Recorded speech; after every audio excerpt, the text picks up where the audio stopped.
dia mulai aktif atau menunjukkan eksistensinya di jam 6 ke atas.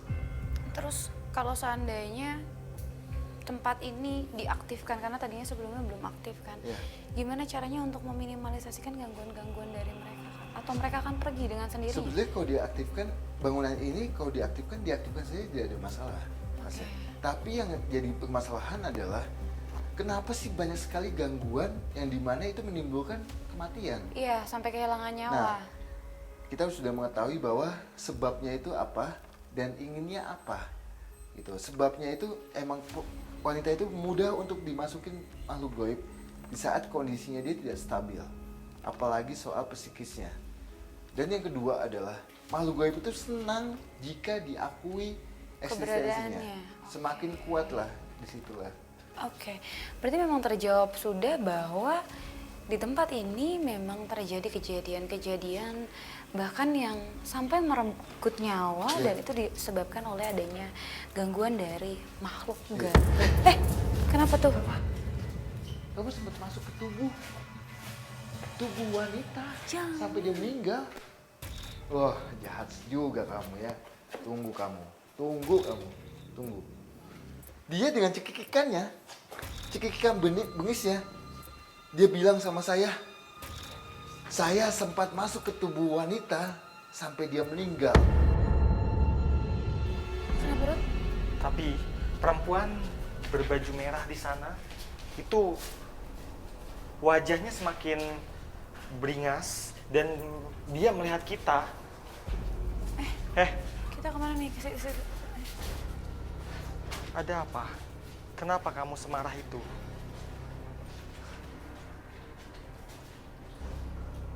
Ini yang tadi sosok yang bicara dengan Den, yang sempat berkelahi dengan Den.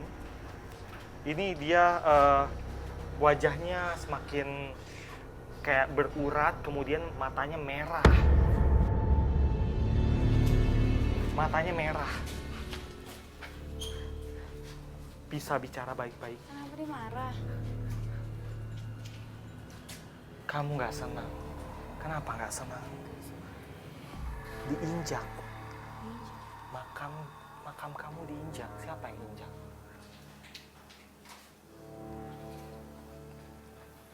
Orang-orang. Jadi itu awal mula kamu marah. Dia bilang memang awal mula ketika makamnya tertimbun itu ada yang injak-injak. Ada orang yang lalu lalang di atas makam dia yang menyebabkan itulah awal mulanya kenapa dia jadi sangat jahat. Tapi dia yang saya lihat tadi, dia juga bahkan suka mewujudkan fisiknya dengan menggunakan kebaya ya. Jadi dia dengan posisi menggunakan kebaya sama warnanya, dia pernah menunjukkan wujudnya itu ke penghuni-penghuni yang ada di sini. Bahkan untuk orang yang tidak memiliki sensitivitas tinggi atau kemampuan spesial pun bisa melihat sosok ini jika beruntung. Iya, bukan beruntung sih. Sebetulnya gini ya, kita bisa melihat hal goib itu yang sial. Sedangkan kita itu emang bahasanya lagi kebetulan saja sih, Tasya. Oke. Karena memang dari sosok pertama tadi yang Rudy bilang yang anak kecil juga dia sering bermain dengan anak-anak manusia. Mungkin kalau anak kecil dia kan memang punya sensitivitas tinggi. Anak kecil bisa ngelihat goib katanya. Jadi mungkin dipikir itu temennya. Kalau ini kan dewasa dan bisa menampakkan wujudnya, berarti kekuatannya sangat besar. Kuatnya ya sangat ini. Lumayan kuat. Makanya sosok ini yang bisa kita bilang sosok yang paling kuat yang ada di bangunan ini. Oke. Ada yang mau disampaikan mungkin oleh sosok ini? Kamu mau sampaikan sesuatu? Pindahkan badan kamu. Pindahkan badan? Itu nggak mungkin. Karena dia sudah lama sekali dan udah pasti badan itu sudah hancur, sudah menyatu dengan tanah. Jadi kita akan cleansing supaya penghuni-penghuni di sini juga menjadikan lebih nyaman, lebih tenang. Terakhir pertanyaan dari Tasya, karena kita udah melakukan penelusuran sampai sejauh ini dan bisa dikatakan ini udah puncaknya ya. Udah nggak ada tempat lagi dan kita udah ketemu banyak sekali sosok. Pertanyaan demi pertanyaan pun terjawab. Dan untuk episode ini kan akan ada uji berani. Di mana kira-kira lokasi yang cocok? Di lantai 2. Lantai 2.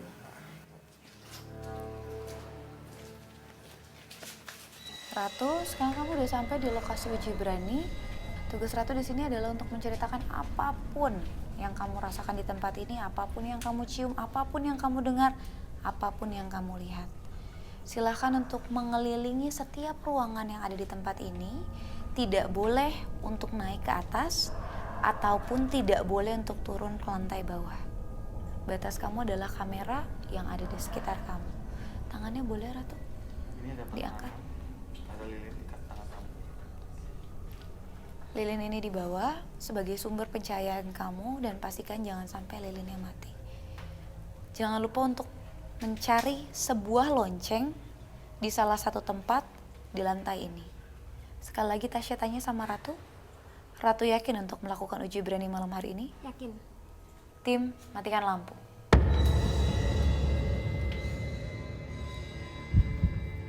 Oke, Ratu baru aja melepas penutup matanya. Bismillah. Deg-degan banget rasanya. Lonceng, lonceng. Aduh, apa itu?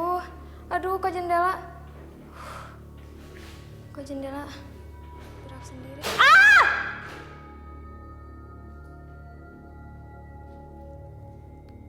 Aduh, di mana loncengnya ya? Apa itu? Ada yang ketawa. Aduh, aku nggak nemu loncengnya. Gelap banget, nggak kelihatan apa-apa. Mual banget rasanya. Please, jangan ganggu aku. Kakak. Aduh. Kakak, aku nggak kuat. Takut. Di mana loncengnya? Kakak. Aduh. Mual banget, Kak. Mual Dia banget. gerak-gerak lagi, Kak. Jadi mual banget itu ya kembali lagi. Kakak. Udah mulai ada gesekan yang fatal. Kakak.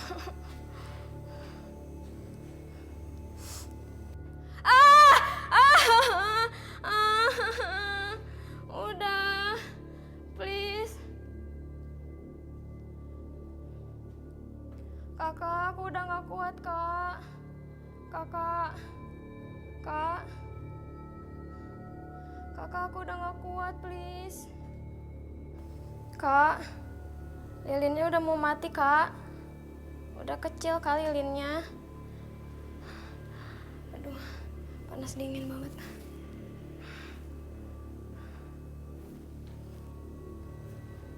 Kakak, panas dingin ke aku. Kaki aku gemeter banget. Kakak. Kak.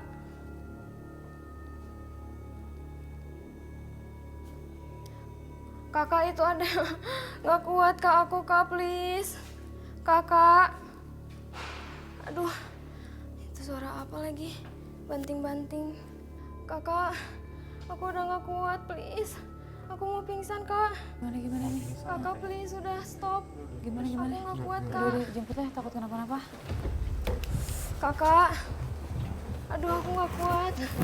Ini itu apa lagi? Kakak. Ada yang nangis. Udah stop, aku nggak kuat.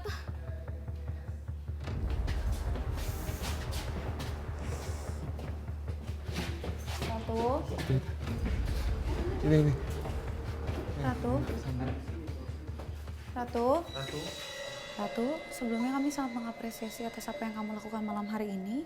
Meskipun loncengnya tidak ketemu, tidak apa-apa, kamu sudah melakukan dengan sangat baik. Boleh diceritakan apa yang kamu alami? Ada yang bisik-bisik di telinga aku, Kak, tapi nggak tahu kayak bahasa Jawa gitu loh. Terus ada yang nangis, ada yang ketawa-ketawa. Oke, sama kayak tadi kita pas penelusuran ya. Pintunya juga gerak-gerak sendiri, terus jendelanya juga. Pintu sebelah mana? Pintu sebelah sana, Kak, gerak-gerak sendiri. Jendela juga gerak-gerak Iya. sendiri. Kalau jendela gerak-gerak sendiri sebelah sana. Oh sebelah sini. Jadi dari gangguannya dari berbagai sumber dan arah. Ada lagi mungkin yang kamu dengar, kamu cium. Aku lihat bayangan, Kak. Oke, kamu melihat bayangan. Bayangan hitam, cepat atau bentuknya seperti apa? Oke. Sekali lagi terima kasih banyak. Kita ke tempat yang lebih nyaman untuk Ratu ya. Yuk. Adanya beberapa warga yang meminta tolong kepada kami untuk membersihkan tempat ini dari gangguan-gangguan makhluk astral, membuat Den Ananda mencoba untuk membantu, membersihkan dan juga memindahkan makhluk astral yang memang mengganggu masyarakat rusun ini. Pemirsa, usai sudah penelusuran kami mengunjungi sebuah tempat yang berada di Bandung yang memiliki kisah yang sangat tragis dan membuktikan bahwa memang benar terjadi kisah kelam di tempat ini yang menghilangkan nyawa disebabkan adanya gangguan dari makhluk tak kasat mata. Saksikan terus penelusuran kami mengunjungi tempat-tempat dengan cerita mistis, mitos, serta mencekam yang pastinya membuat Anda deg-degan hanya di JTV.